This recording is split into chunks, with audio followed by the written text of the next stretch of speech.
right, good morning. All right, so that was a terrific panel. We learned a lot about header bidding and pre-bid. And I think the next question that we often get from publishers when they start hearing about this and they start thinking about this, they say, oh, look, great. I've got access to all this demand. I've got the ability to pull all this stuff together. I mean, do I still need an ad server? Like, this thing just seems like it just pulls everything together for me, and what do I need an ad server for anyway? So I'm here to tell you, yes, you still need an ad server. There are a few nuances in here that I want to go into, though. So the important part for you to realize, and I think we heard a few of these themes even on the panel, as part of this whole theme of open monetization, pre-bid is just the very first part of the story, right? The first part of the story is make sure that you, especially you as publishers, have access to all of the demand that's out there.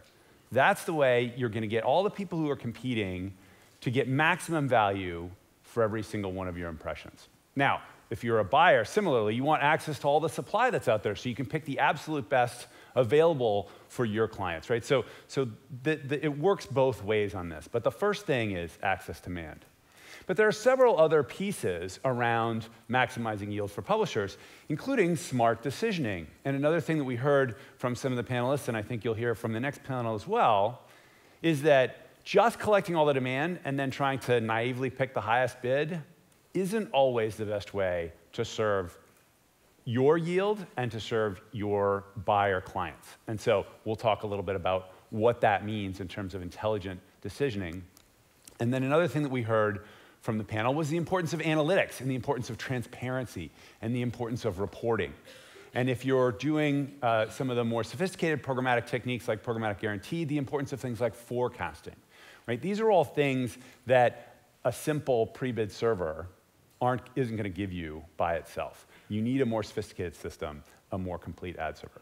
So the question is, why do people keep saying, oh, the ad server's dead, it's all going programmatic, what's going on with that? So let's talk a little bit about history, and I'm going to give you a little bit of a fun story. I started a company called NetGravity in 1995. We built ad servers, and our first customer was a tiny little 25-person company called Yahoo. And this is the Yahoo homepage from 1995. When they sold ads on their homepage in 1995, they had these 14 different sections. And they would sell an entire section for an entire day to an advertiser. So they would sell the sports section to Nike for Monday for $5,000. They would sell the entertainment section to American Express on Tuesday. And this was the only way they could think about how they could actually sell ads. And they were doing it all manually. And so when we came in with NetGravity, the first thing we did for them is we wrote a script that would run at midnight, and it would change all the ads on the site for the next day. Think about that for a minute. Imagine if that was the only way you could do advertising. Change the ads one time at midnight. So, and we didn't even count the ads. We just counted the pages because we assumed, well, the ad was on the page, right? So it must be shown. And so that was the first ad server. Now, as soon as we did that, the very next day they said, do you think we could run that script at noon also? And we said, well, sure, why not? We could run it every hour if you want. They said, oh, we could change the ads every hour? Holy cow. So, this is how it began. It started with sponsorships. We started changing them every hour. And then they said, you know what? Somewhere in the header, it tells you the browser type. Can we set a different ad to Netscape Navigator from Internet Explorer? And we said, I guess we could probably do that. We could just do a little redirections. So this is the evolution of the ad server, right? So it started with, let's just do some guaranteed. We'll do some sponsorships. And then once we got more sophisticated and we figured out how to do sponsorships, then we started doing targeting on a wide variety of things, starting with really simple things like what browser are you using or what operating system are you using? And then ultimately, when you could use IP addresses and you could try and figure out geographic targeting, when we started to use cookies and collect data about people so that we could do a little bit more intelligent targeting about things like behavior. But all of those things took a long time to come along. And we built these features into the ad server as we created them, as the industry became more and more mature. And as the industry grew, we got smaller websites, we had different kinds of niche websites, and we saw the rise of networks, right? And so networks would aggregate supply from a bunch of different places, and they would give scale to buyers to be able to let them buy larger audiences. And so you saw, again, when you're a publisher, you're thinking, I'm going to sell some guaranteed, I'm going to sell some targeting, whatever I can't sell, I'll give to the network, and they can go off and do their thing. And then, of course, about 10 years ago, starting with Brian O'Kelly and some others, the ad exchange was invented. And the ad exchange looked a lot like a network initially, because for publishers, they would simply use it as a way to fill the rest of their inventory.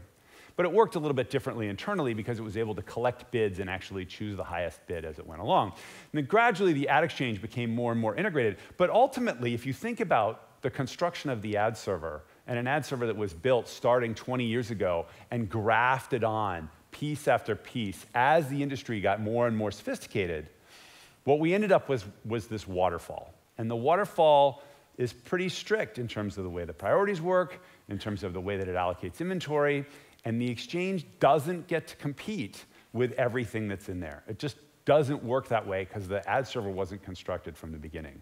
So it's pretty easy to see now, with hindsight, after having had a decade of exchanges and the RTB infrastructure has gotten a lot more sophisticated, the targeting has gotten a lot more sophisticated, what's the right answer here? Well, the right answer is something like open dynamic allocation, right? The right answer is now that we've got all of the demand coming in one place, we've got it all coming in at the beginning before the impression has been allocated. Let's look at all of that demand. Let's look at what the exchange wants to do. Let's look at the guaranteed obligations we've made. Let's look at the networks that might be interested in this. And let's understand the best possible thing we can do for this impression. So that's what intelligent decisioning looks like in this day and age. And that's why 3 years ago, when we decided as AppNexus that we were going to start building an ad server, this was the fundamental basis that we built the ad server on top of. And a year ago, I announced that we were going to, that we had actually built this ad server and that we were now introducing it to the marketplace. And so we have the AppNexus ad server available today. So what I want you to come away with from this 5 minutes is, it's not the ad server's dead. Pre-bid server isn't going to give you everything you need. But the waterfall, the strict prioritization method of doing allocation, that's pretty much dead. Open dynamic allocation and the ad server that gives you intelligent decisioning and transparency in reporting and forecasting, that's still very much alive and something that you still really need if you want to maximize your overall yield. So with that, and given the fact that we've now announced that this ad server was available a year ago, what's happened in the intervening year? Well, some of the largest publishers in Europe have adopted our ad server, and let's talk to them. Don't believe me on how important this is. Let's talk to them about how important this is. So if we could have the panel come out, please. Great. All right, we have Rian from Schibsted, Carsten from Axel, and Stefan from Sanoma. Have a seat, gentlemen. Terrific. Thank you.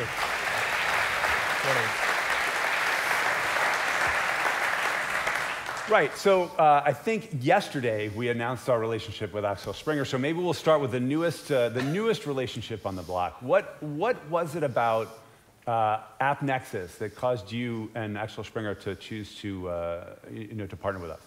So just we signed on Tuesday. So perfect timing for this venue. For sure, the newest. During our RFP process, 3 dimensions were critical. An operational, financial one, a strategic one. And especially what we very much liked during the operational dimensions, there was this transparency approach, killing black boxes, transparency of bidding landscapes, transparency in the header bidding concepts, that what we really felt good at. And especially also the cooperation we had during the whole negotiations with you guys there. I mean, we at Axel Springer, we are experts in frenemy relationships there with our friends of GAFA. So this was a very good experience for us with you there so far. So we'll hope I'll speak the same words after the migration, right, Tom? Right. So let's see. We're still in a honeymoon period. Exactly. That's great. Terrific. So, Stefan, you recently migrated over to the AppNexus ad server. So you actually have some real-world, very close experience with working with us. So maybe you can start with just an idea of why, again, building on what Carsten said, why you selected AppNexus, and then a little bit about your experience. Well, it has to do with a few things. First of all, if you look at the product itself, as a publisher, we were struggling with a large complexity in ad serving. We had a mobile ad server, a web ad server, mobile SSP, web SSP too, actually. You have a viewability vendor, you have a DMP, etc. And that's just for one market, and we operate in several markets. So there was a lot of complexity, and it wasn't really efficient in working that way. So one of the key things in our RFI, which we wrote out, I think a year ago, was reduce complexity and increase operational efficiency. So that's a key thing. The other part is we face a lot of challenges in finding a balance between, on one hand, maximizing the revenue of every impression, so the highest eCPM possible, versus the agency contracts you have with upfronts and guarantees, which you have to respect because those agencies are our biggest partners. So that's a balance we have to find, and AppNexus helps us to achieve that. And to get to back to your point on experience in a frenemy-like state in our market, I think if you look at our market, 75% of digital ad spend goes to Google and Facebook, and I think that's common in every European market. And for us, it's important to consolidate the immense fragmentation which occurred on the remaining 25%. So for us, a strategy is to play a leading role in consolidating the rest of the inventory supply to the market by adding extra supply sources to our network. And that's where AppNexus comes in. Oh, terrific. All right. And Rian, you have maybe our first major ad server client, at least in Europe. Can you talk a little bit about why you selected AppNexus? Yeah, I mean, certainly I think, to build on what's already been said, I think driving independence of choice from an inventory source in a given market, I think is critically important for various reasons. But in addition to that, I think we saw the emerging trend of programmatic about 3 years ago, and we knew that targeted advertising would become an extremely important way to do business. And in order for targeted advertising really to work, you really have to understand your data. So we wanted to maintain critically core ownership and independence of our audience data and our content data, and be able to make smart choices around that and hand that off in a clean way when it comes to real-time bidding and targeting. And so it's really about what could we do over and above the full stack solution that AppNexus offered, and how much control and ownership can we retain. And I think that has played out quite well for us. We've invested very heavily in our data strategy and building data products that are friendly towards programmatic bidders, but also for other parts of our business. That's great. So we certainly heard some strategic aspects of the decision-making process. Some control and control of the data and control of your operations, and then certainly the yield optimization and the ability to manage that across. Maybe Carsten, you can talk a little bit about the data side of things as part of your decision-making process as well. Was control of data something that was important to you as well? A very crucial one. I mean, as Brian already mentioned, we are in a very critical point of time right now. It's all about getting back of your data, control it. It's a first-party cookie. It's a single sign-on. So many initiatives ongoing. We have also another very important partner for us, 1+X, who will be, I think, on stage here for our initiatives. But really, it's all about control of the data. And I mean, let's just bear in mind, we call it a European regulation. What it's going to happen is like a pro-GAFA law, right? I mean, it's insane what is happening right now there. We are quite good in lobbying there in Brussels and Berlin, but I can only say they also come back to us and say, hey, it's still worst case scenario right now. So we really have to be smart together. And just to give you some sort of cliffhanger, watch at the trade press in the next upcoming weeks, because especially we at Axel Springer will also communicate further ideas on that, because it's a major issue for us. Great, and we'll have a discussion about the GDPR as well in a few minutes here. Terrific. So some of the reasons why, going into this, there were some very interesting things about AppNexus, and you've heard us talk about, some of our point of view on this. Let's dig down into the nitty-gritty of what's it really been like, right? We've got a couple here who've actually done it, and so I think we'd love to hear, Stefan in particular, what was it like to implement AppNexus? How's it going so far? Let's get real. Well, migrating platforms is not our hobby, I have to admit. It's the first time we've done a migration, I think, in the last 5 or 6 years. So, but I have to admit, we were kind of pessimistic on that it would have a lot of impact and a lot of issues. But I have to admit that we started the preparation phase in January. I think we signed the contract in December. And we flipped the switch overnight, late March. So we did 2 months of preparation, and the go live went pretty smooth. Obviously, we ran into some issues, which we expected. We planned for a revenue drop as well, given the fact that programmatic buyers have to shift from one inventory source to the other. But we planned it to occur on a revenue low period. So when the quarter ends and budgets run out anyway, then that's the time when we did the migration to have the least amount of effect on revenue. Maximum 3 months, that's my benchmark right now. Yeah. You guys. Exactly. Yeah. No promises. Yeah. But along those lines, like, what advice would you give to people who are facing this? I mean, this is one of the biggest questions we get from publishers who believe in our story. They believe in the value proposition, but then they say, I've been using my ad server for so long, it's so entrenched. How can you make that migration? I think you shouldn't be too concerned on the short-term costs that might occur because they're not that bad, at least in our experience, and focus on the long-term solution you want to build. And when migrating, you have to take into account that communication is the most critical thing, especially to buyers, that they're aware of when it's happening, what's happening. I think that's the crucial piece, and so it's all in preparation, basically. Great. Okay, all in the preparation. So, Rian, as our guinea pig, as we say in the States, what was it like to implement AppNexus, and how is it going in terms of stability and reliability now that you've been running it for some time? Yeah, I wish we had a 3-month migration period. It's still ongoing for many of our sites at the moment, but I think, like you say, we were very much the first major media business and publisher to adopt the full stack solution. And so I think it's safe to say that maybe you were slightly on the bleeding edge in many respects. Indeed. And with that, it's kind of coincides with the time where I think AppNexus were on an acquisition spree, Open AdStream, Yieldix, et cetera, all kind of coming into the family of products. And one would expect that sort of post-M&A integration, hiccups and whatnot. But to be blunt, 6 months ago we had a little bit of a WTF moment, like, what have we done here? Have we made the right decision?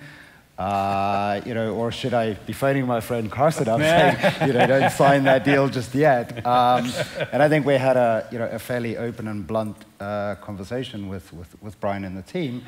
And I think this is one of the key things with deal making is you can do all your comparisons around performance of programmatic buyers, of ad serving and whatnot, regardless of the nature of your business and how you do it, whether it's through waterfall or open dynamic allocation, as you guys call it.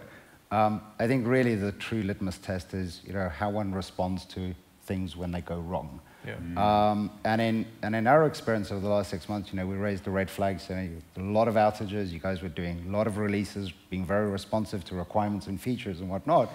But we were experiencing massive outages that sometimes were a couple of hours, even a couple of days. And operational process and stability just wasn't there. And I think Ben Jane, the CTO on AppNexus, kind of was extremely responsive and really worked very closely with us to do very tight sort of escalation, ticket integration, Slack channel communications and whatnot. And over the last 3 months, I don't think we've yet seen an outage. So the process works, and I think it's a testament to the responsiveness of needs and being able to adapt to those and very quickly move forward. And I hope that all of these extremely painful hygiene factors that we've been building out along with yourselves at AppNexus will materially benefit Carsten and others that come on board in the not too distant future. Thanks. Yes, you're welcome. Exactly. And yes, and thank you from our behalf as well. I mean, it's been a terrific partnership. So maybe, Stefan, talk a little bit about the importance of, you touched on it, but maybe dig a little bit deeper on sort of unifying the yield across guaranteed and exchange, and how important things like forecasting and open dynamic allocation and other things are as part of that. Well, to start with forecasting then, I mean, we have a lot of inventory sources with high demand and low supply. So being fully aware of how much you have in stock is crucial. And even if you look at quality metrics that are crucial now, like viewability and audiences, being able to forecast on those variables, that helps us a lot. Because giving guarantees to advertisers is still really important, even in a programmatic world. When talking about open dynamic allocation, for instance, we don't want to give guarantees when it comes against a too high opportunity cost. So that's the thing we have to find out where open dynamic allocation swings in, to avoid the opportunity cost getting too high. Right, exactly. So it helps you actually even with the pricing of those, highly constrained inventory segments. Yeah, and also prioritizing what line item to run and what don't to run. Right, exactly. And Rian, you had some forecasting examples as well. Yeah, I mean, the nature of our business is, digital publishing, which of course the nature of the content there is kind of like, daily breaking news articles, and so you have extremely short campaigns that could effectively have a lifespan of a day. So, getting the pacing and delivery around that is tricky, and I don't think that was, at the time that we started migrating some of our big publishing sites, that was quite fine-tuned yet, and so we were doing kind of under or over delivery, and that was proving to be quite challenging. But it's very, very different to where you go to a marketplace business in a vertical that's real estate or cars or whatnot. We're going to have a slightly longer run campaign, and you can deal with inventory forecasting allocations in a much, much better way. And so the sort of almost diametrically opposed nature of some of our inventory on our different assets have really put Yieldex and all the capabilities of AppNexus through various rigorous stress tests. And again, I go back to the responsiveness and how to adapt and fix some of this capability, and also I think also introduce new features.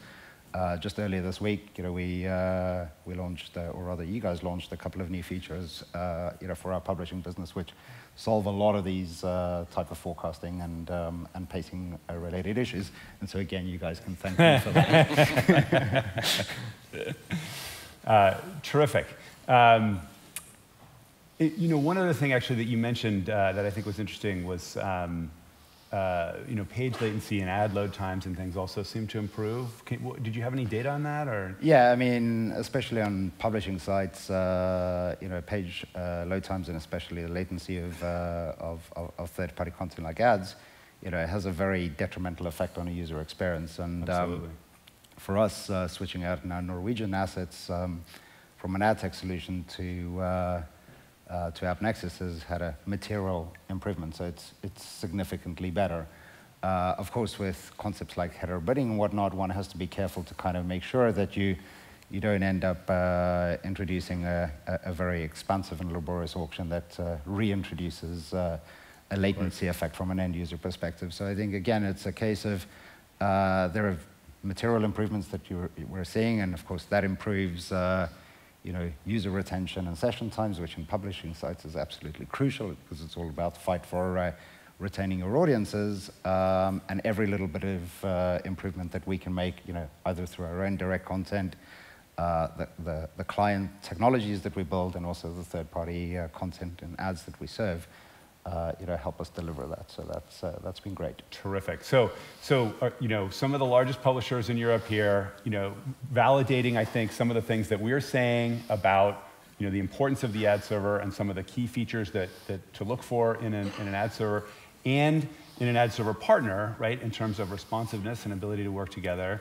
and the fact that we're actually delivering on a number of the things, and these companies who are using it are seeing the benefits of that. So please join me in thanking Carsten, Rian, and Stefan. Thanks very much.